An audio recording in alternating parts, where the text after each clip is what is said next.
We're still in the scenic and mystic Eastern Highlands in one of the most beautiful cities of the country, Zimbabwe, which is Mutare, and I'm joined with a mixture of residents from the city of Mutare who are here to help us discuss the topic of bed service delivery and how it in the end affects climate change. The show is Climate Change, and my name is Marvelous Tinembo Chibagidi.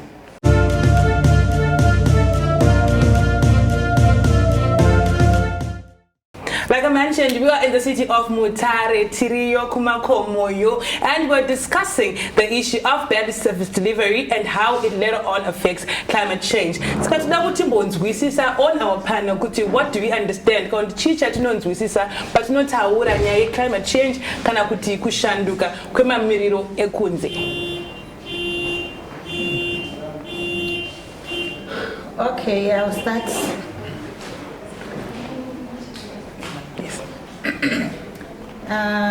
Inini kana ndakatarisa mamiriro ekunze machinjire ari kuita dzimweni dzenguva dzachona ndisu tiri kuregerera zvinhu zvichiramba zvichiitika.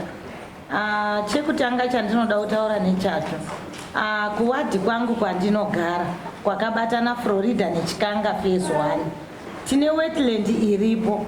Takaitaura isati yatowakwa dzimba, tazwa kuti padawo wakwa dzimba, takataura nezvazvo. Chero imimi tikaenda nemi izvozvizvi munotosvika muona kuti imba yemudurikidzwa yakawakwa panofamba nemvura. Saka mvura yaifamba neipapapo haichina kwekufamba napo. Zvaisina kwekufamba napo ichaenda kupi? Yakuenda nekudzimba dzevamwe vanhu, zvakuita kuti vanhu ivavo vasangane netsaona nedambudziko. Takatarisa Zimta, kugomo kwaisarimwa kwaBhuru kwakurimwa. Zimta yakatomboita mafloods, mvura ikapinda nemudzimba. Saka zvinhu izvozvo zvakakonzereswa nevashandi vedu Mutare City Council. Ndo vakazvisakisa nekuda kwekuti ndo vanhu vanopa vanhu dzimba, ndivozve vanouya vachisupervisa munhu ari kuwaka. Saka zviri kutaura kuti kwavari ivo zvakavanakira, kwetiri isusu zvotishatira. Saka at the end of the day isusu ndisinoramba tichidini tichindoshatirwa ndizvo. Saka tiri kuti chinhu chiri kushanda ipapapo, inini semugari ndiri kuona sekuti corruption yakawandisa. Saka dai vanga vakwanisa kuti zvisanyanye kudaro vasavake mawetlands, ngavagadzire nzvimbo yekuwaka dzimba dzemudurikidzwa atinoti mafloods, ekuti munhu wese unokwanisa kuwana accommodation, pane kuti vaise vanhu mawetlands, pane kuti vaise vanhu munzvimbo dzekutambira dzevana. Vana vasina kwekutambira kana bhora. Kana inini panapa ndikazwa ndoda kuenda kombomhanyisa nyama dzangu kutambirawo bhora ndikandirwa nditozu, hapasisinaba. Dzese dzakapera kuwakirwa dzimba. Dzimwe dzachona munotoshaya kuti pane chimba chemagetsi, zviri very very dangerous. Asi muri kuona kuti patoiswa munhu kuti avake imba, akaita tsaona ipapapo Mutare City Council haine inazvo, ivo vakatobenefita, mari vatonayo mukanzuro. Hatizivi kuti zvirobva kumusoro here kune vanozviona vacho. Handizivi kuti kana vanoziva nzovani vaJuly mwoyo vari kuzviziva here izvozvizvi kuti ndo zviri kuitwa nevanhu vavari kutungamirira. All right. Thank you. I'm sure if the minister gets to see this, hopefully we pray that he gets to see this. Kuti vari kuzviziva here vaJuly mwoyo kuti vashandi vacho vanoshanda vari pamusoro pavo ndo zvavari kuita mumacities kana kuti mumaguta nematowns mavakaiswa vachifanira kuita service delivery. Well, bed service delivery can include, but it's not limited to, bed or irregular waste management, poor housing or lack of it, and lack of power. We're talking about electricity and even poor town planning or infrastructure planning. So I'm going to go to my brother who's sitting next to me, and please tell us your name also. Kuti, in your experience, how has been service delivery by the local authority? Kuti, I will give them 5-star.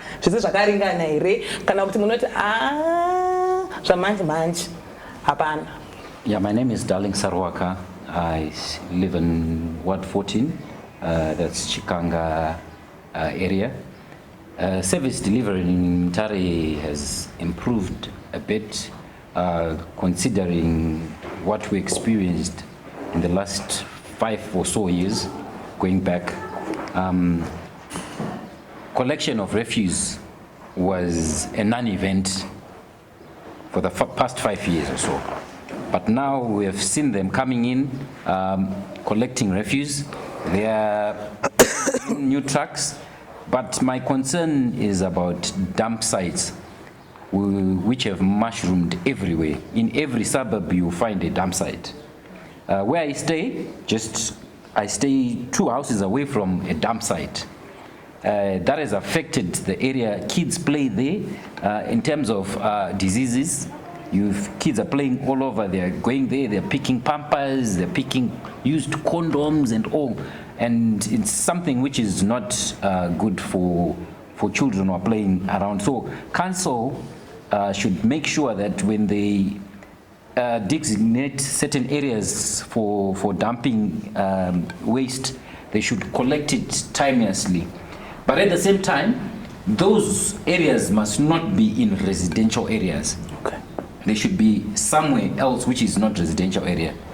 So that's what I can say about refuse collection. Okay, so and you've mentioned that it's been better than what the Mutare residents have been experiencing for the last 4 to 5 years. So now it's better, but it's not there yet. Yes, it's not there yet. Okay. Irresponsible waste management can lead to illegal dump sites, like my brother mentioned, and these illegal dump sites at the end of the day leads to people burning the waste which has been put at the dump site, therefore causing this burnt waste then leads to smoke being released into the air, and therefore carbon emissions, then for leading to the depletion of the ozone layer and then increased temperatures. So it's a cycle which has started with bad service delivery, but then the ripple effect then also eventually leads to climate change. My sister, you were in a meeting prior to this program. You were in the meeting, and you had the councillor mentioning that kunema trucks which are going to come, right? Like waste compactors.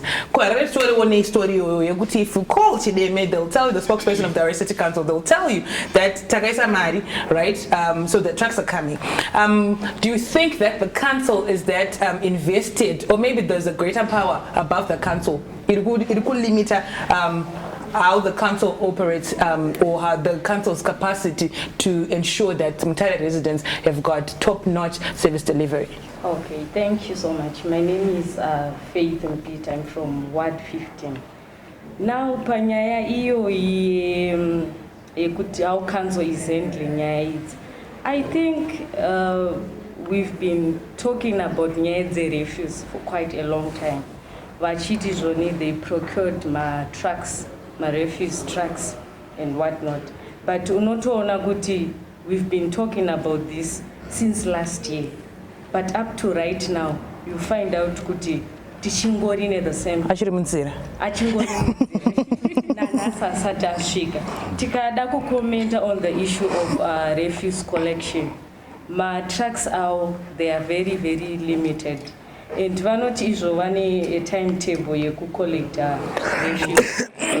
Avasi consistent, number one. Number two, if they are not coming to collect, avatauri kuti atiskuzoya gono collect, which has also led to, like what my brother has said, mushrooming of my illegal dumping sites. Saka, I think kuti if they manage their funds well, so at the end of the day, kuzowanoma refuse trucks akakwana. Nekuti izvezvi vanokwanisa uya kana twice a month, of which marara anenge akapaila illegal dumping sites akubuda. So zvatinozogumisira takuedja residents is to separate perishables from non-perishables kuti zvitoshanda. Otherwise, if we do not do that, we wait until trucks asati asvika.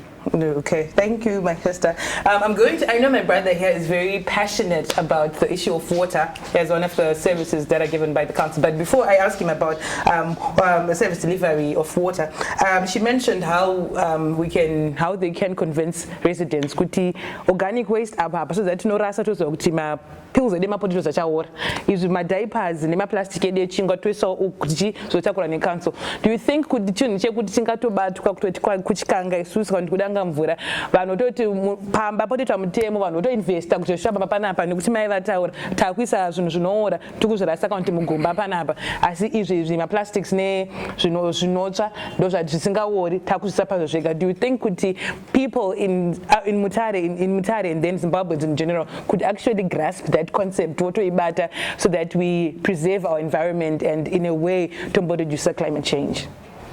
Yeah, ndinoona sekuti vanhu vanokwanisa kuzvinzwisisa nekuzvibata given kuti maybe pane kudzidza kwakati wandei kunenge kwaitwa tikaita awareness nekueducate vanhu kuti vanhu vakwanise kuzwisisa mabenefits azvo nekuti zvinobatsirei kana zvaitwa zvinokwanisa kubatsira kuti vanhu vaembrace zvinhu zvakafanana neizvozvo.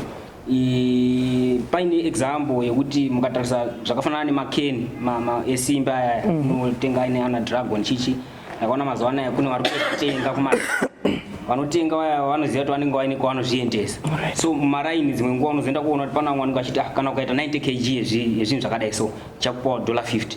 Izvozvo zvinhu zvokuti dai kuri kuti kunoita futi vanhu vanoita recycling yemaplastics so that munhu kana aisa paside uziva kuti akasvika akazadza 90 kg ndokwanisa kuenda nawo pakati pekuti ndinopiwa 50 cents yendichaziva kuti ndikabata nzani imwe ndotengawo lofu rechingwa. Zvinhu zvokuti zvinokwanisa kutibatsira kana tikakwanisa kuva nevakawanda vanenge vachiziva kuti recycling zvinhu zvakadai so zvinoshandiswa kupi zvaora zvozoshandiswa mumagarden vanhu vakazwisisa mabenefits azvo. All right. And then I'm going back to my sister tichiri panyaya refuse collection kuti what has been the pattern handiti kumaraini kwenyu kwamantaura kujona pari kunonoka kuya council. She mentioned kuti council is consistent because that is kuti muse china wega na 9 mabhini ari kutanga kufamba uzoti kwangu ine at least anosvika kuti na 9:15 munhu isaizo kuti aiwa achimarara ese zveshuwa chero akachengeteka chero akanuwa but muswe china wega karita sei ari kuzonotakura. Saka what has been the pattern vanhu pari kuregedza week count 2 weeks count mwedzi usiri kuya council vanhu vagari vemamutare let's say kwamunogara in your neighborhood vari kuita sei nemarara acho? Regai nditi kune vamwe vakunzwisisa nekuti iyi awareness yatakatomboita kuti munhu pamba pako chera gomba rounoisa zvinhu zvinodini zvinoora kugadzira compost mapepa anotsva ayaya womachengetedza mapamba ngatimagezei tobudisa majeli aya arimo ayaya then toriyanika kana raoma patinenge tisina magetsi toda kubatidza moto toshandisa izvozvo kubatidzisa moto. Ndo zvimwe zvezvinhu zvatakadini zvatakambotaurirana kuti tiite. Asi kune vaya vanenge vasipo nguva yatinoita maawareness kune vamwe vanenge vari kumabasa saka nzvimbo dziya dzatakazi maresignated places aya ndope vanoenda kunodini kunokuturawo mabhini avo ipapo handiti maona. Saka tine nyaya yekuti ari kuziva kuti marara angu ndomachengeta sei asi ipo ari kuenda kubasa unouya manheru onorasa chibhini rake. All right. So I love how she mentioned that there's actually awareness that's being done in these neighborhoods and her neighborhood particularly so that people get to understand and appreciate that despite a bad service delivery as residents, we can also put it upon ourselves because I feel that some of these problems, they're caused by people, but they can also be fixed by people because the problems affect the people. So these awareness campaigns also help the residents understand that we need to, there's a better way of doing these things so that we ensure a better environment, a better Zimbabwe, better Mutare, a better Dangamvura or Chikanga or Sakuba for future generations. Now I'm going to go to my brother who's very passionate about clean water. Like I said when he started, Mutare is prone to floods because of its proximity to the sea, and I'm sure in the past years there's been destruction that has happened. And when a flood happens, obviously maybe even pipelines and it's are not gonna because of the heavy rainfall. So what do you think the council needs to do to ensure that when climate change happens and causes this floods, despite these disasters, the city has clean water, because from what we've been hearing from residents in around the city since we came, there's a problem with water, of which is because from where we come from, that's taboo. We'll never try or attempt it. But in Mutare, no, let's drink water, we won't even bother. So, but then what's your take on it, on the measures that the council has been doing to ensure that people actually have clean water? Because when people don't have clean water, that means you're going to have a neighborhood in 20 households drilling boreholes, and that means a disturbance to the water table. The other person we cannot afford could drill a bore. So what do you think the council needs to do to ensure that there's clean water for every resident of Mutare, in the be it urban or rural Mutare? Yeah, council yema Mutare inofanira ku upgrade ma structures ayo, pipeline, ma reservoirs anofanira kunge achikweshwa nekugezwa. Sezvamunoona kune zvichemo zvitoriko zvekuti mvura iri kuuya yakasviba patepu. Zvimwe zvacho zvinokonzerwa nekuti ma reservoirs anenge asiri kucleanwa regularly. Zvimwe zvacho futi zvichikonzerwa nekuti pipeline yagarisa, zvakafanana nedistributive pipeline yemudzimba galvanized, inoita ngura ichidzoka kuita dini. Okay, off the camera, my brother here mentioned that council Mutare irukushandisa ma pipeline engoya Smith, but anyway, continue. Yeah, saka zvine zvichida kuti zviupgradewe, pipeline ichiupgradewa, ma structures acho achiupgradewa kuita kuti mvura ifambe nenzira yakanaka yakachena. Nokuti kwainogadzirwa inokwanisa kuchena, inokwanisa kuchena zvisingaiti, but pipeline maichafamba macho nemuma reservoirs mainoenda kunopinda pa Christmas pass nema reservoirs ese anenge akasviba. Saka izvozvo zvinolimita zvinhu zvakafanana neizvozvo. Then zvese zvinongoya futi pakuupgrade kwazvo, because ma floods akauya tine pipeline yabva kuupgrade inenge yakasimba, inokwanisa kutadza kukanganiswa nema disasters iwayo. Saka nyaya ingori pakuti council zvinhu zvedu zvazvekare zvinoda kuti zviupgrade. Okay, I'm sure the Mutare City Council or those in power are listening to this and watching it, and they get to understand or appreciate that some of these things, there's old structures, hence disturbing the cycle or the footsteps, the footprints of great service delivery in the city of Mutare. Mutare is, despite being the most beautiful city, okay, according to me, the most beautiful city in our country, has not been spared from population growth.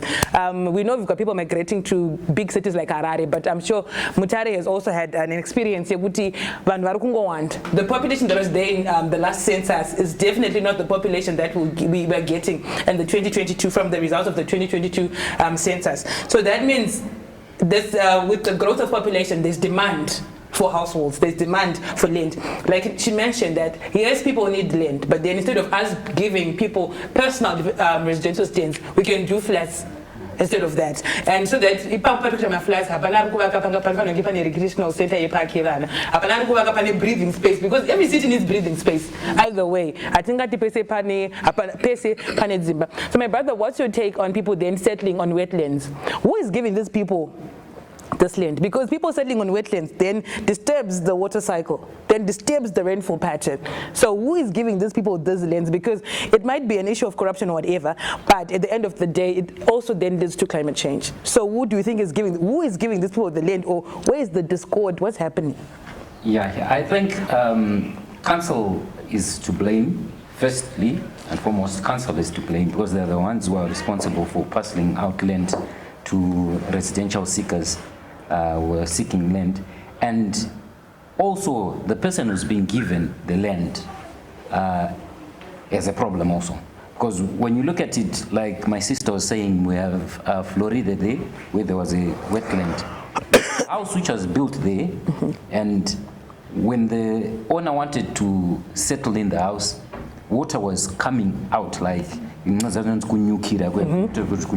inside the house. Wow. So which means the structure is already weak.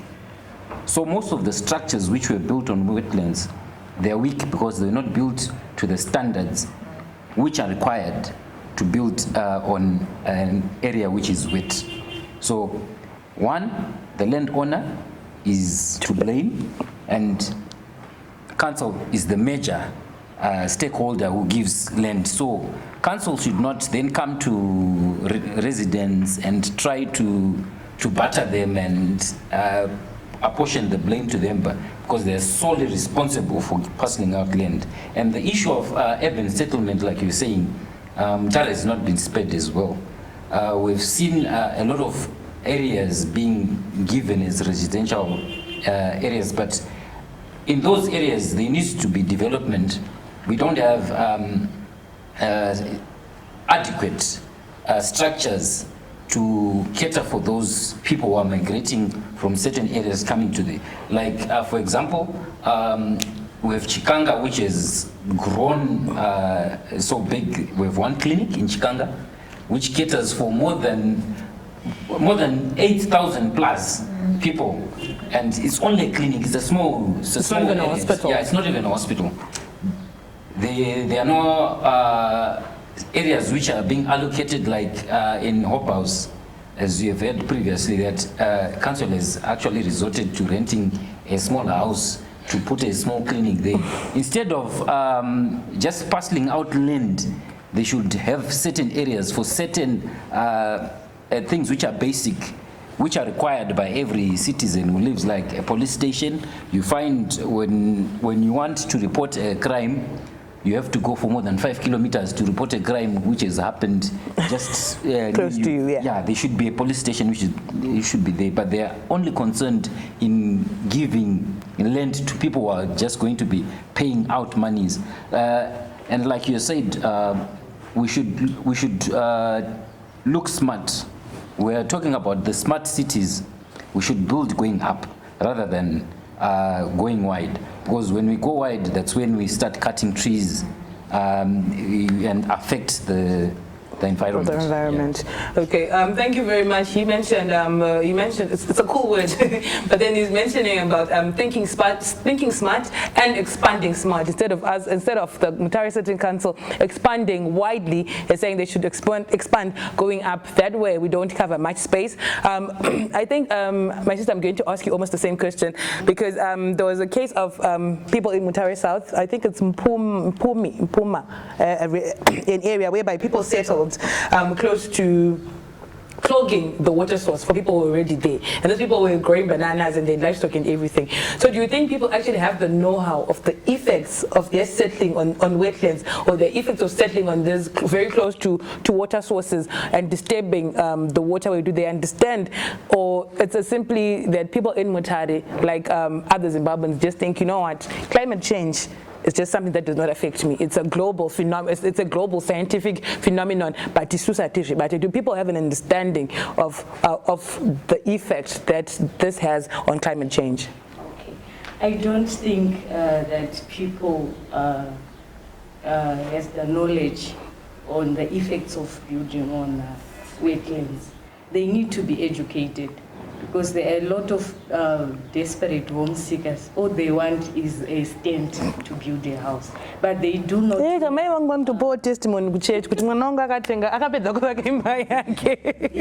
they do not know the effects on building on my wetlands. I think UMRAT is a resident association. It's our duty now then to educate the residents on the effects of building on wetlands, because my wetlands, they are very, very important.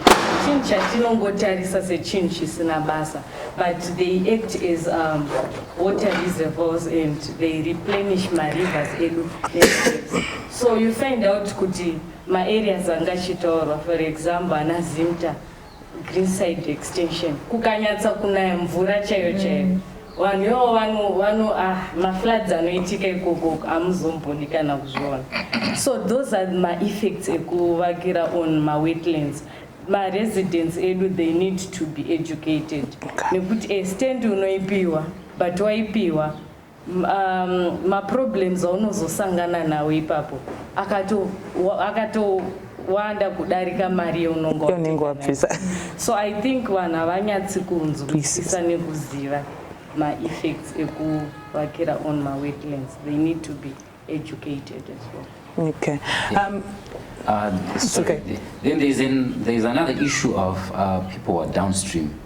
Like, for example, with mining activities which are happening around Penalonga, and this is a great cause for concern, and government should intervene, or in fact, government is letting certain things happen which should not happen. With people who are mining, and people who are miners use cyanide, they use certain chemicals which are very dangerous for consumption. With people downstream in Odzi there, mining is happening in Penalonga, and when they mine, they use water.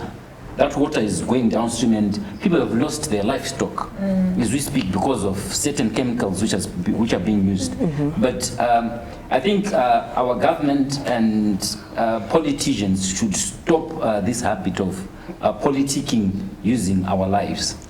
Because people are dying. People will die eventually. It might not happen now, but it's going to happen. Because when you take water which is contaminated, that's when you find, nowadays we have a lot of cancers happening. Way back we didn't have a lot of these cancers. Ask anyone around, they'll tell you, my relative died of cancer. Why? Should be the question. It's because of such activities which are happening. And these affect the environment. When those people are mining, they don't reclaim land where they've mined. They just mine, degrade it and leave it like that. They don't reclaim it. So it's something which government should take seriously, and actually politicians should stop using it as for political mileage. Okay. So I also want to comment. It's okay. As in Zimta, as of right now, hakuna makomba anoenda ikoko. Just because the roads are very, very, very bad. Yeah, that's another issue here, poor service delivery. Ndo patinozoona kuti how climate change is also affecting service delivery. Ma roads ikoko afambiki. Even kukatonaya meno kuti vanoconnecta sei. Ndo mamwe futi ma effects or ma wetlands and how it is affecting service delivery as well.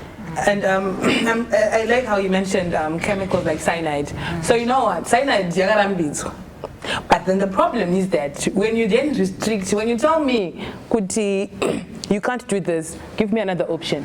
Because I'll tell you, I need something to replace the cyanide that I was using for my minerals. But then the government of Zimbabwe, it then restricted the use of cyanide, but then never gave people in the mining fraternity an alternative. So hence, it's still being used. That's a story for another day, because now we'll go back to how it's going through the borders and then coming into Zimbabwe. But that's a story for another day. As we all know, women, my gender is not really exempted from the effects of climate change, and poor service delivery also affects women mostly. We bear the brunt of bad service delivery, because if there are no power cuts, I'm the one who has to make an alternative. If there's no water, I have to make a plan. Women have to make the plan and understand that. So I want to come back to you, my sister, and you know it. But then at the end of the day, like we're talking about, it also then affects climate change, because 12 hours the load shedding tukunotenga huni zatemwa mugomo kuti tichizishandisa kubika, because atina zvatikwanisa kuita. That's our alternative power source. So what do you think needs to be done so that we reduce the effect of climate change? Kuti tisaenda kumasango edu Mutare, God forbid that happen, because they are beautiful. Tochiita sei kuti masango edu asatemwe, asaparadzwe, tochiita sei? But ukuzesa wekuti pa 12 hours of load shedding pada kugezwa, pada kudyiwa, vanhu vada kudzirwa. Na inini mafungiro angu dai zvaibvira Mutare ine miti inotemwa ichigadziriswa mapuranga, sawmill. Saka kune madhasti aya anobva pasawmill. Dai zvaikwanisika otakurwa oiswa panzvimbo, vanhu voshandisa zvitsotso stove. Chitsotso stove chigaba chinenge chakagadzirirwa izvozvo, kana tini 5 liters rikaborwa kadhoke kuzoti munodai kuitira kuti zvishandike, kotsindirirwa. Munozoti ndikamuka makuseni pasina magetsi, ndinoziva kuti ndiri kumhanya kupi, kumasawdust. Ndosvika ndotora masawdust ndouya ndobikira moto. Asi kana pasina, ndichaenda kupi, kugomo. Ndikaenda kugomo handisi kunomira ndiri kunodestroya. Saka pandadestroya ipapapo handisi kuziva kuti ndazvara dambudziko. Endi matambudziko andinenge ndazvara ipapo unoziva kuti akawanda sei.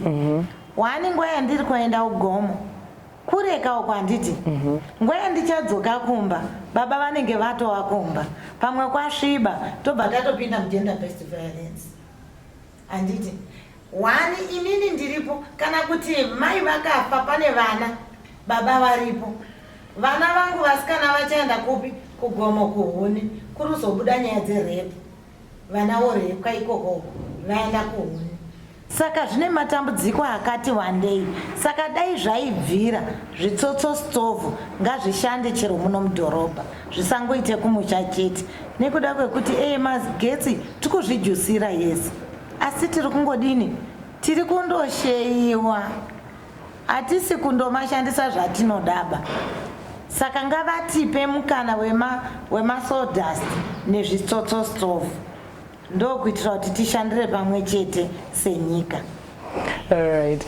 My brother, maybe if you want to comment on it. Kuti tochiita sei kuti toda kuchengetedza environment yedu nekuti vazukuru vedu vana vedu vange vari muZimbabwe vari mumamutare makanaka. Toda kuchengetedza masango edu makomo edu kuti deforestation. But sesa iri kuti 12 hours the load shed. Before you go kuna brother ndiri kuda kuti nditi ndiri kuda kutenda organization inomirira vagari United Mutare Residents and Ratepayers Trust yakabara chimwana chayo chinonzi Maya. Saka chimwana ichocho chinonzi Maya chinoshanda nemayouth. Saka basa ravo ravakuita kusima miti. So vakusima miti kunana Dangambura Mountain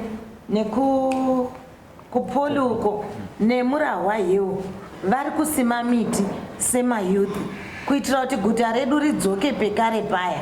Asi zvakamira zvakadaro zvataurwa zviya zvekuti maresidents tinoda dzidziso tiri kuida zvizhinji nekuda kwekuti kugomo ikoko vana vasima miti inini mai ndiri kuya ndiri kurima futi kufusira miti.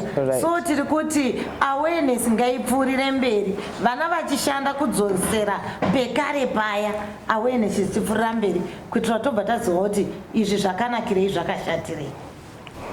Thank you. She's saying she's commended and a baby of the Mutare Residents and Ratepayers Trust Association, which is called Maya. We've been planting trees in different hills and mountains in the city so that they curb the problem of deforestation. So back to you, my brother, what can be done? Because there's like 12 hours load shedding, and this is transform my meat because trukuida for oxygen and for it to be able to put my meat here, itore carbon dioxide, trukisa muchadenga patoita sei. Ndinoona futi sekuti dzimwe nguva zvakafanana nehurumende yedu kana ikakwanisa kuisa mapolicies ekuti maprizes ekuimporta zvinhu zvakafanana neLP gas inoshandiswa kubika adzikiswe sezvayangoita ndofunga mwedzi yadarika ndakaona maimport prices emagroceries achidzikiswa zvichionekwa kunzi magroceries ari kudhura achikwira. So government kana ikakwanisa kudzikisa maimport prices zvinhu zvakafanana neLP gas even solar panels nema-accessories acho anoshandiswa kuinstalla masolar panels, government ikakwanisa kumbotasana nezvinhu zvakadaro sekuti climate change chinhu chiri kuafecta nyika.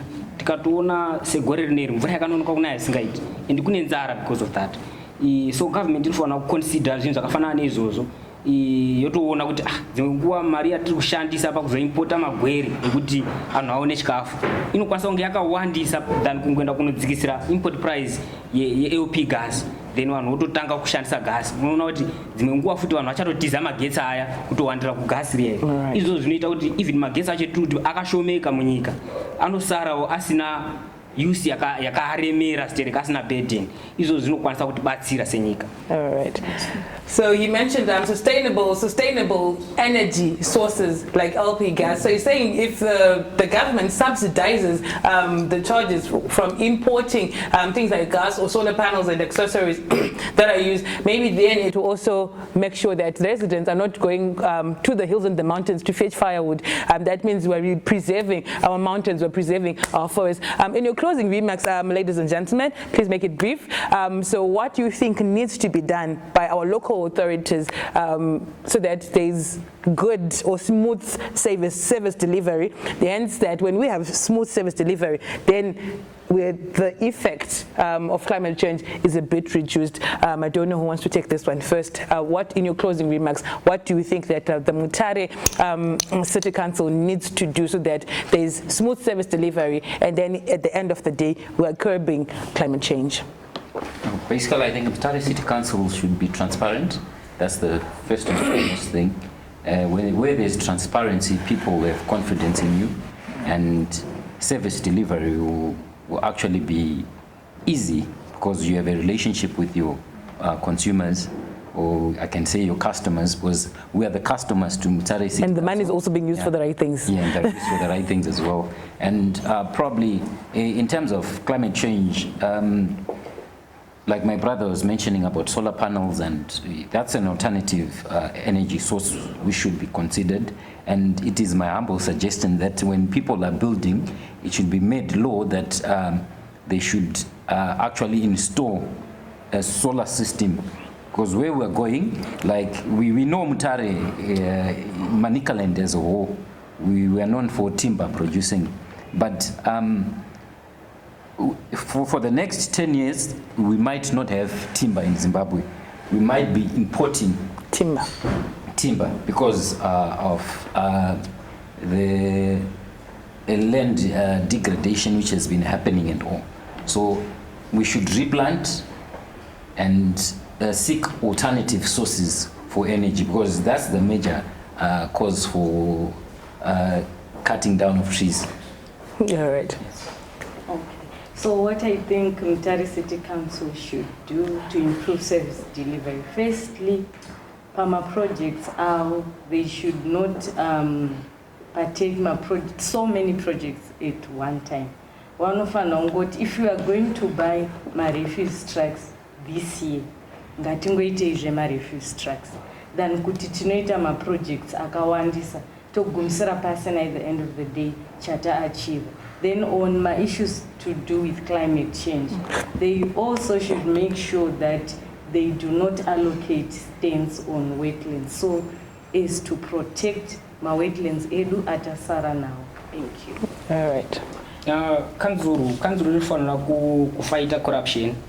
Ikakwanisa kufighta corruption, inokwanisa kugadzirisa matambudziko akawandisa. Mukaona for example, ndakaona last week panga pachitawa nyaya yema-fire tenders, anganzi neministry ari kutengwa at $300,000 each. Then someone akaenda kunoita quotation, obva aonekwa ari kuma $60,000 each kuChina. The same fire tender. Unoenda kunoona kuti munhu ari kuapprove tender ye $300,000. It means ari kutora $240,000 yacho yepamusoro yosheyiwa nevanhu vanenge vachiita sei vachiapprova zvinhu zvakadaro. Saka corruption kana ikakwanisa kufaitwa, kanzuru inokwanisa kuisa mamwe zvinhu zviri smart kuti tinge tiine ma-smart cities, tinge tiine production yemvura iri smart, ma-roads, toita ma-roads chaiwo achigadzirwa chaiwo, nekuti dzimwe nguva futi chinoita kuti tigadzirwe ma-roads ari substandard. It's because tatora munhu ane katenda kane mari diki kugadzira road, then munhu iyeye hapana paachatigadzirira road iri up to standard, anotigadzira chinhu chiri substandard. But zvinenge zvaitwa nekuti vanhu vanoda kutora mari yepamusoro yacho. Ndochekutanga. Chechipiri, ma-smart ways ekuita business service delivery ndo anofanira kutorwa. For example, tikatarisa izvizvi kuma-locations, motikari dziri kutora marara dziri kutaurwa, marori akavhurika ekuti dzimwe nguva anotora marara aya, but parinenge rakuenda woona mapamba ari kutorwa nemhepo achidonhera mudzimba dzavanhu. Zvinhu zvese zvinenge zvichitotikanganisa zvokuti ivo vanenge vachifunga kuti atakutorerai marara stereki, but isusu tinenge tichita kuti nzira yematora nayo haisiyo, ngavashandise nzira chaidzo dzekuita nadzo zvinhu. Even ukatarisa pakutreatwa kwemvura, taane ma-modern ways ariko ekutreata mvura ari a bit technological. Kune ana ion exchange, reverse osmosis, ultrafiltration, zvinhu zvese zvekuti zvakuitwa kuti mvura inge yakachena. That's why uchiona kuti uchienda kunotenga mvura ma-TM yakasiyana, is mineral water yakagadzirwa ne-reverse osmosis. That's why ichidhura kudarika iri kutreatwa nana aluminium sulfate yacho ine aluminium inokanganisa vanhu iri cancerous inokonzera ma brain damages zvinhu zvese zvinokanganisa vanhu but council haisi kuzvitarisa izvozvo kuti ito ma steps forward kuenda kuitite go smart ngavabvise corruption mavari mukanzuro imomo zvinhu zvova transparent ana Zimbabwe anti-corruption commission ngavaite zvinhu zviri straight forward kwete kuita zvinhu zvinobatsira mamwe mapoliticians vamwe vachitsikirirwa pasi ngazvinge zvichiitwa zvekuti zvigadzire nyika iende mberi tinge tiine nyika iri smart. All right. Any closing remarks? All right, mwazvita maini. Ini chandiri kutsimbidzira ndiri kuti no to corruption. Corruption ndo yanyanya kuuraya zvinhu muno maMutare, paMutare City Council. Nekuda kwekuti nguva dzatinotaura zvebudget, tinopasisa chiya, hachisiri icho chavanoenda kunoita. Vanonoita zvavari kuda ivo, zvavakatoronga kuona kuti vagare vati vari kuda ambulance. So isusu tikamira tikadai wobva vanogadzira